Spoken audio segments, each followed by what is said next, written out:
Hey YouTube, Mike the Rinnai guy here. How we all doing? I hope we all had a safe and productive week. Alright, this video today is going to be a part 2 of the video from last week on protecting your Rinnai tankless heater, whether it's an interior or an exterior, from freezing cold temperatures. The video got a lot of hits and I've gotten a lot of questions and a lot of problems that arose from people trying to repair their tankless heaters. And there was a couple of questions. Maybe I didn't make it so clear in the video, but we're going to go over a couple of things, repeat what was from last year. So basically, you get freezing cold temperature and your tankless heater still had water, you lost power, none of the freeze protection worked because you had no power, and the tankless heater internal parts broke. So basically, this is a heat exchanger of an external unit, okay? And the copper part is what the water goes in. So cold water comes in through this bottom, this one right here.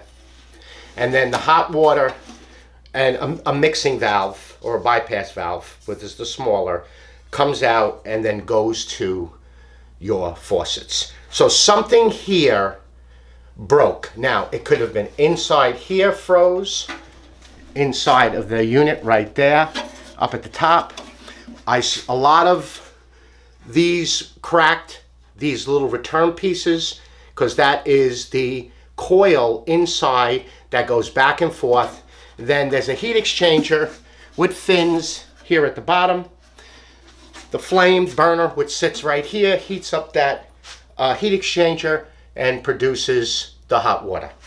So some of it leaked in here and some of them cracked around here. So that's basically what a heat exchanger is. This is an interior heat exchanger. So it has the vent coming off the top, and then you'd have something like this coming off the chassis on the top, and that's where the vent would go, either out the wall or through your roof. So that is the difference between your interior and your exterior heat exchanger. All right? So, one of the main problems that I talked about with people was that they attempted to repair their heat exchanger. So they somehow got into this and tried to repair the copper. And what they did was they burned, they used a torch and solder to solder a patch on one of these tubes. And what they did was the heat activated this thing right here, called a thermal fuse. Now I'm going to zoom the camera in. Let me get my pointer. Let me zoom the camera into the tankless.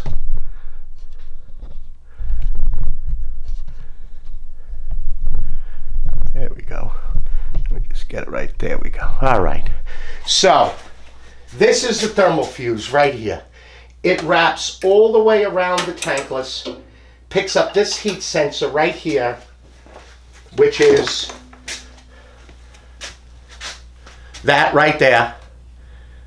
And then you see there's white, and then a plug,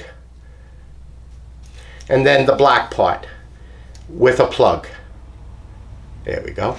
And you see here's the black part right here. Then it goes white, wraps around, and it goes down to these two plugs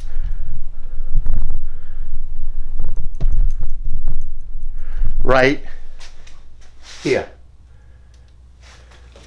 So let's zoom this back and go over to the bench. Let's see. All right. So let's just use this as an example. Here's the heat exchanger. All right. So basically, you have this wrapped around here, and this wraps all the way around and comes right here. Look at me. Goes around and then it's clipped on to the actual, I'm only going to put a couple of clips on and show you. And then this goes, so it helps if I put one more clip here. And where did I put the clips? I had clips. Where did I put the clips? This is nice. I just had the damn clips. Oh, here we go. So this is the clip that's actually holding. I'll grab this one, and I'll grab this one. So this is the clip right here that's holding the heat exchanger on, and this here is for the freeze protection. I'll show you that in a minute. So this clip here, so this is going to come around here like so, come through here, and then it's going to clip. I'll just put this clip on just for now, just to hold it, but it's the wrong clip, and I don't have, do I have any more of these clips? No, I don't.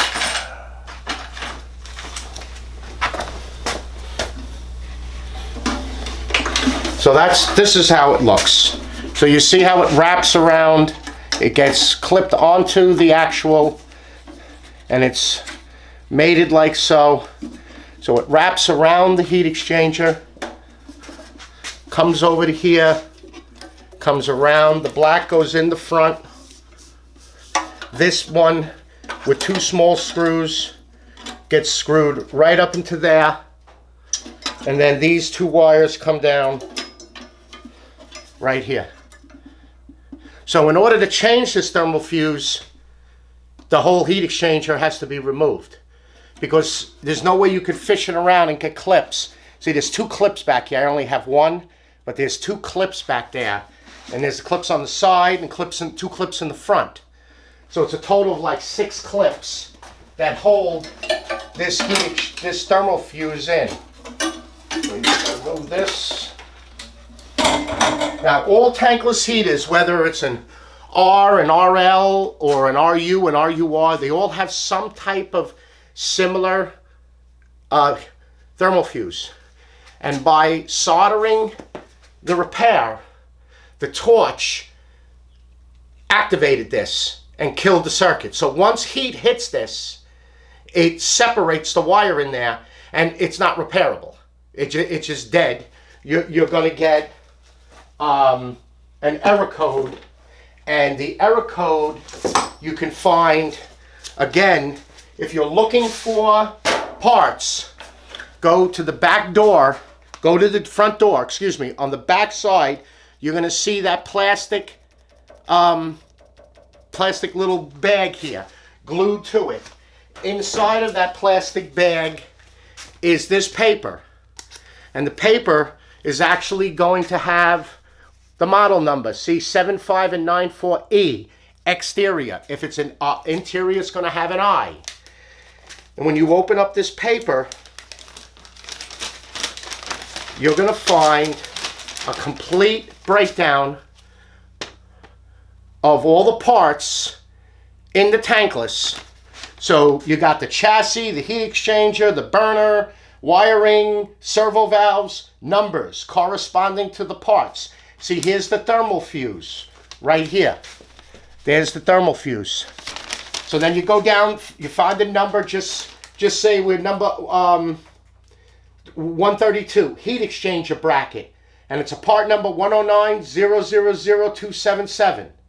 Okay, sensor harness 724 105 164. It gives you even the quantity on if it's a 7.5 or a 9.4. So everything here, so the thermal fuse is a 725 and a 725 fuse harness 105 167. That is the thermal fuse for an RL75 or a 9.4 external. And it's for an internal also. It's the same part, similar heat exchanger, it just has different venting. So if you turn on this side, you'll get the error codes, because you may not have the booklet. And if you go to code 14, so if you repair your tankless, you turn the water on, you turn on your blue and red handle, and you charge it up, and everything is going good. Excuse me, I'm dropping stuff. And everything is going good. You got no leaks. You turn the power on. Now, all of a sudden, you get a code 14. That means that you hit the thermal fuse, and it's now severed from the heat. So it's no good. All right, so that's the heat exchanger.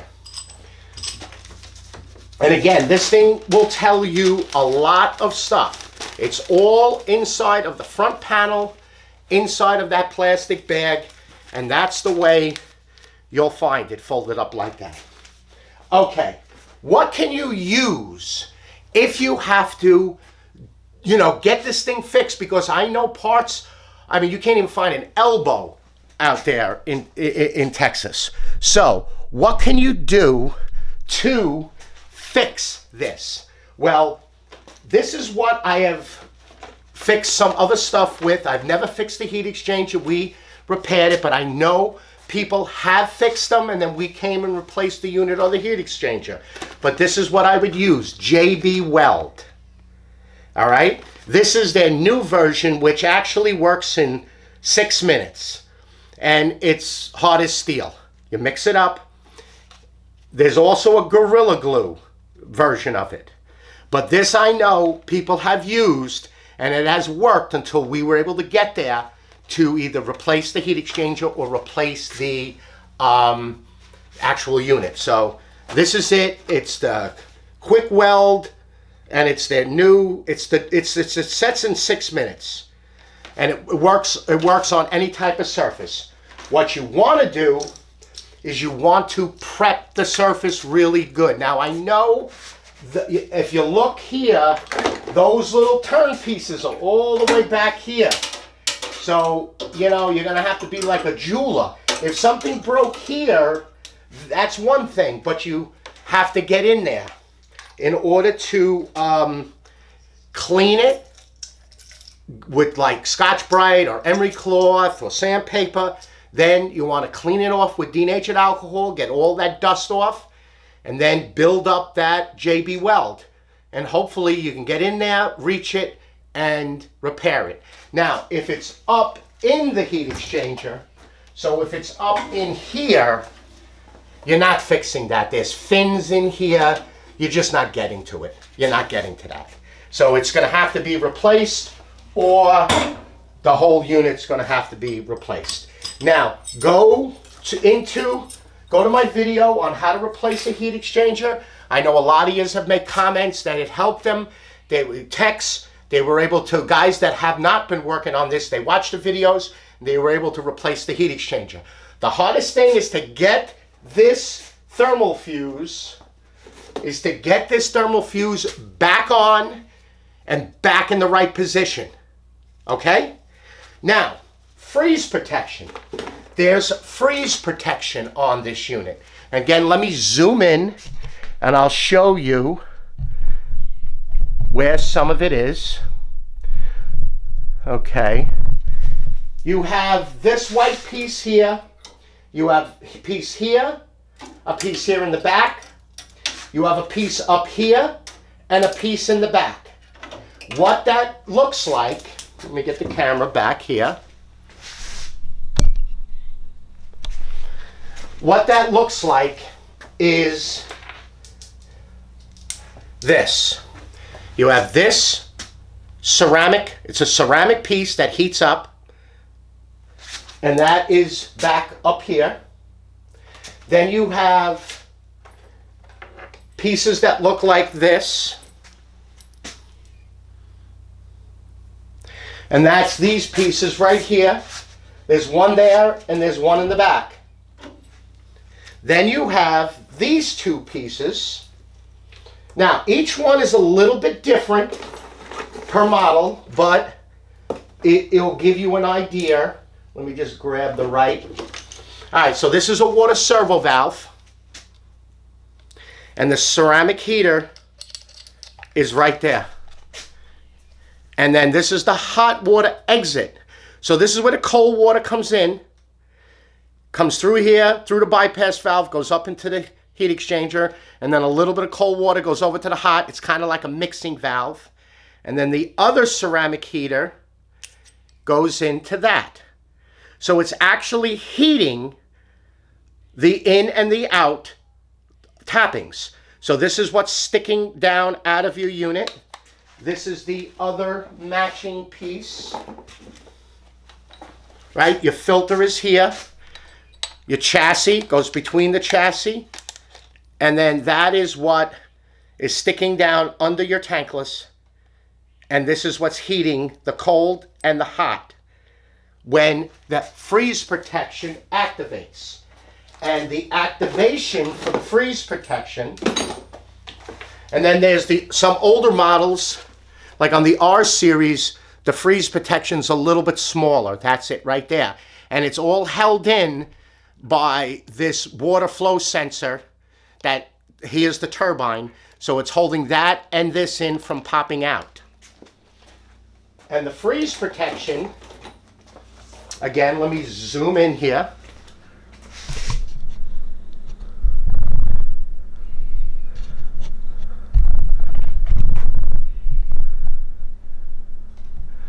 There we go. See that yellow wire right there? That's the freeze protection. It's a little bulb that sticks out of the bottom of your tankless. And that senses the freezing. Now, if it gets wet also, it will activate freeze protection. On your RU and RUR series units, there's one up in the actual vent. There's two of them. There's one down here and one up there. That's what activates the freeze protection. But it will not activate unless there's power to the unit. And if you want to see how to power the unit, go to my Yugo battery backup. Now, none of this that I tell you, I do not make any money off of this. This is just product that I have found, that I have used, and has worked flawlessly for me. So if you want to see how to power up your tankless, you can do it from 5 to 7 days. Go to my video, Yugo battery backup. It's my house. It's a product that was sent to me for me to unbox and test. And it has worked flawlessly on my house here in Florida when we have lost power. And I was literally in the shower twice and had hot water all the time. That will power up your tankless. That will power up your freeze protection. The next part of freeze protection is the unit is designed to fire and heat up the heat exchanger. Okay? So, but no power, no freeze protection. All right. Now, you don't have battery backup, you don't have a generator, you lost power. Okay, what I mentioned, and I did it on the thing, I'm going to show it separately. You have a valve kit. Your valve kits have all different configuration, but you're going to have a blue cold water and a red hot water. Okay? What you want to do is you want to shut off the blue and the red. So this is the way the blue looks. This is your service port. Service port. This is your blue shut off, cold water going in, red hot water going out. You lost power. Now maybe you're leaving. You don't want to be there. It's freezing cold. Shut off your water and then undo both of these service ports. Open up the relief valve and let water drain out. Now, if it's an exterior unit, it's draining on the floor. If it's an interior unit, hopefully the relief pipe is piped to the outside. Then open up both service ports. Have a bucket, a hose, it's going to drain water out. So now, you're looking at it like that. Cold water, hot water. Put a hose on the hot water into a bucket. Take an air compressor and blow air through. It's going to go up and through the heat exchanger and back down. Don't pressurize it to 100 psi. Hold on 1 second. I didn't realize the compressor was on. Hey. Sorry about that. Can't talk over the compressor. You don't want to pressurize it to 100 psi. You want to blow air through it. It'll blow the water through the cold. It'll come out that hot through the hose into the bucket. Now you took all the water out of the heat exchanger, out of the pipes. You're still going to have exposed pipe. You could shut the water off if you have a softener in your house, or if your water main, shut the water off, drain all the water in the house. Winterizing a house, people actually have ports that they hook a compressor to above the water main, and they open up all the taps in the house and blow air through it. Now, I know like Michigan, up New York, Pennsylvania, Connecticut, places like that, that's where they worry about it. Canada, you know, Texas, you get cold, but who knew it was going to get that cold? So that would be a great way to get all the water out of your heat exchanger. Now, insulating. Insulation is very critical on your exposed piping. I had a lot of people call me that they didn't have anything leaking, but they had no hot water in the house. And basically, and these things were in the garage, in an attic, not just outside. They were inside. So the cold water pipe froze, wouldn't let water into the tankless, which then wouldn't let water out. So you have two different types of insulation. You have the 1/2 inch and you have the 1 inch. This is foam insulation. They make it fiberglass that's wrapped in a white or a black sheathing. But all of it is split that will fit over a pipe. Insulate your pipe very well, and just don't cut straight pieces. I'll show you a little what you could do to cut. I'll use this big piece here. Let me get my scissor. So if you want to make, say you want to take this and you want to do this, all right? It's unless it's pecs and bent, it ain't going to do it. So what you want to do is you want to cut, I hope I could do it with this, but you want to cut bottom triangles in the foam or the fiberglass.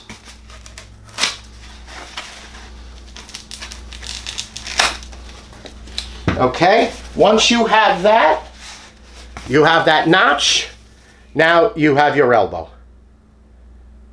Or a T, and put your other piece of pipe in there. Then you want to take like black duct tape or black Gorilla Tape and tape up that joint. So now you have your elbow coming out of the wall, and then of course going up to the tankless valve kit. Now, you're going to have this basically like this. Just like that. So it's going to be inside, but this is now exposed. You can go to any big box store. You can go to Ace Hardware and you can buy, it's 1/2 inch, 25 feet, 3 inches wide, fiberglass, roll of fiberglass insulation. And of course, this is just temporary because remember, you got to get to the valve service kits, and you can wrap your valve kit in the fiberglass. And that will give you some insulation. You can even take towels and wrap it over the insulation, and that will give you protection. Because remember, these could be an exterior unit. You didn't lose power, but non-moving water will freeze. So also the best thing to do is to open up the taps in your house. Don't let them run full force. Don't let, like, just a trickle, because running water will not freeze. So you can let your water run. Now, on an RUR unit or an RU unit, the relief valve is not on the hot water. It is in the center of the unit on an angle like this. It's got a special elbow and it's in the center. By having the water run in the house, again, running water, moving water won't freeze. No water moves through the relief valve. So I had a few people that the relief valve broke right here and this whole piece blew out. Now, you couldn't run the unit. You unscrew it, maybe you put a nipple and cap in just to turn the water back on, make sure the unit's okay, none of the heat exchanger broke, but you can't run the unit without the relief valve. Now, this is a Cash Acme valve, and it's 3/4 inch in, and that's male, and then 3/4 inch female out. It's the same valve that's on the RUR, except it has this special elbow with a union piece. If you look on this thing, it's going to say 200,000 BTUs, okay, to 500,000 BTU max input, all right? And it's a Cash Acme valve. As long as the plate here matches an Apollo, a Watts, it doesn't matter the name, as long as it's 3/4 in, male, 3/4 out, female. So when it blows, the direction, as you can see, there's an arrow right there. The direction is in this way and then down. So, excuse me, it does not matter the manufacturer's name, as long as the rating plate, okay, 200,000 to 500,000 input max. That rating plate. So if this blew off and broke, just take this plate to a supply house and buy, or go online and find one that matches this. Again, it does not matter what the manufacturer's name is, as long as the BTU value matches the relief valve. Okay, so now, we mentioned the JB Weld, we mentioned the heat exchangers, I showed you the water service valves. Now, also, if your water service valve broke, again, if it's an RU or an RUR unit, you have to find it that it just looks like this, no relief valve. So I'm keeping my hand over the relief valve. So it's going to be blue, cold, red, hot, and then the relief valve comes separate with an elbow piece. If it's like an R or an RL series unit, this is what you're going to, let me put it back together here. This is what you're going to replace it with right here. It has union halves. So this is what mates up to the bottom of the tankless. There is a washer. Be very careful you do not lose this thing. You put your washer back on, some compound, and then tighten up your union half. And you don't have to go crazy tight. The washer will make up the difference, and then just put it back into the position. The cold water, the cold water you can put in let's just look at it, you can put it in a little bit different angles as long as this is accessible, because this is the service ports.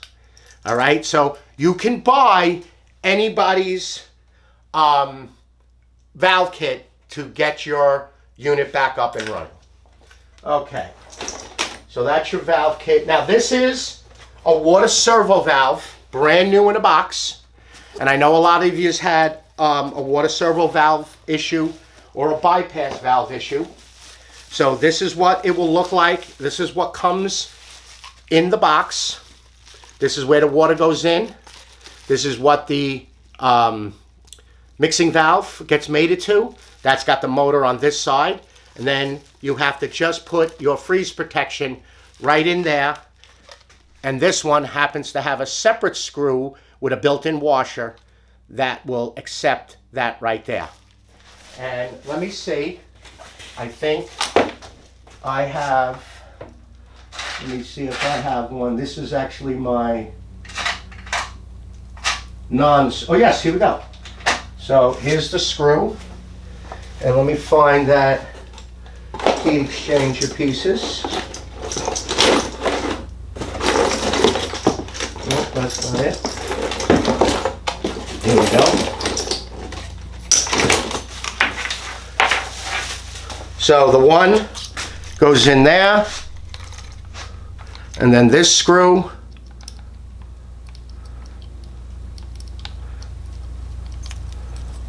goes in. See, it's got a large head on it. So when it mates in, it's just holding this in from pulling out. If you notice that it actually comes through the back, you see it right there? There's no water in it. It's just heating up this brass piece. And this screw right here is what's holding it in. So again, on this paper, we'll tell you what screw that is. It'll give you O-rings, it'll give you everything. If you buy a heat exchanger, if you have to replace the heat exchanger, you're going to get burner gaskets, O-rings, you're going to get plate gaskets, you're going to get everything you need to rebuild the actual heat exchanger. Okay, now, I got some things here. If you have an interior unit and it's roof vented and there is no condensate trap, go back in my videos. I show different ways to do it, but this is Rinnai's or Eubank's condensate trap. So basically, this fits into there, and then this is actually not the right piece, but it's the same. And this, you'll notice that if you're looking at your unit, so I'm facing this unit right here. That's the vent. If you notice on the right-hand side, there's a nipple. Maybe it's got a black cap on it. You're going to remove that, and you're going to put that like that. Can you see it? Comes with a mounting bracket. Comes with a mounting bracket. And you mount it right like that to the wall. Put your screws in, 3/4 CPVC down to the drain. And before you connect this to this, you're going to take some water and you're going to pour it in and fill up the trap. And the trap, this is the whole thing. There's a little check in there. Water comes in and goes out through here, comes out of here. Whoop, look at that, I lost it. Here we go. That's your little trap in there. And that fits right in there. That fits in there. That locks on. And Bob's your uncle. So that's, or you could make it out of plastic tubing. 1/2 inch OD tubing. You make a loop in it like that. You put one into the thing, one down. You put water in, and then you made your own trap. All right. Now, you got that, we got that. All right.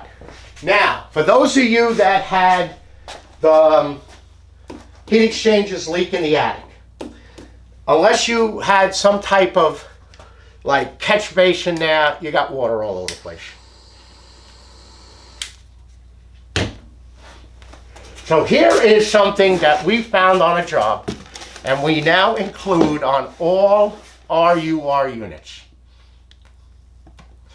It is a tankless drain pan. All right? Mounts right underneath it. You just put 3 screws, one in each corner and one in the middle. You have to drill holes in it. Mounts right underneath, right below all of the piping. It comes with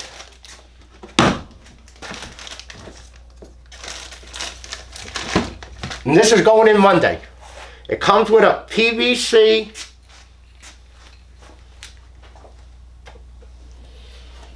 male adapter.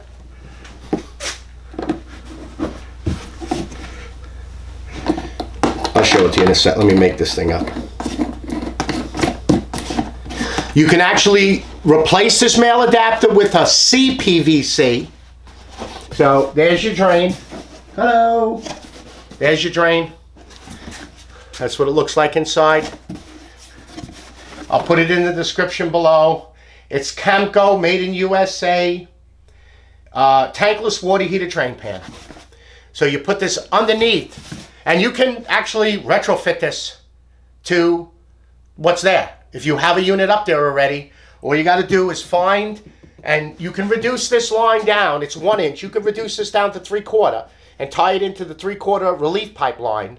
Because like I say, most of yous have a relief pipeline, or if you happen to have a drain up there, just pipe it into the drain and put it below the unit. That's it. I'll put it in the description below. It's 30 bucks. That's what I pay for it inside of at the supply house. Okay, I think we covered everything, YouTube. Alrighty, in the description below will be the name of the pan, JB Weld. Again, if you need a part, go to that, where did I put it? I put it somewhere. I'm losing everything. Here we go. Not supposed to go in there. Go to the paper that's on the back side of the front cover, and that's where you will find this paper. It'll be for your exact model number, or again, some of them, as you can see, it's for an RL94E and an RL75E. So it's for both of these units. So everything that's on here, as long as you match that number to the number down at the bottom and then the Rinnai's part number, that's what you would need to order. All right, YouTube? Again, everything will be in the description below. I'd like to thank everybody that has given me a comment. And for all of you people, and I know it's been like 100, over 100, 175 people that I've helped, talked to. I hope I was helpful. I'm very glad that I could, you know, fix some of your problems, help you install the new units. But again, I'm here to help. My email will be below. Just send me a message and I will message you back with my phone number and a time for me to call. Okay? All right, YouTube. You all be safe out there, and I'll see you on the next video. Bye-bye now.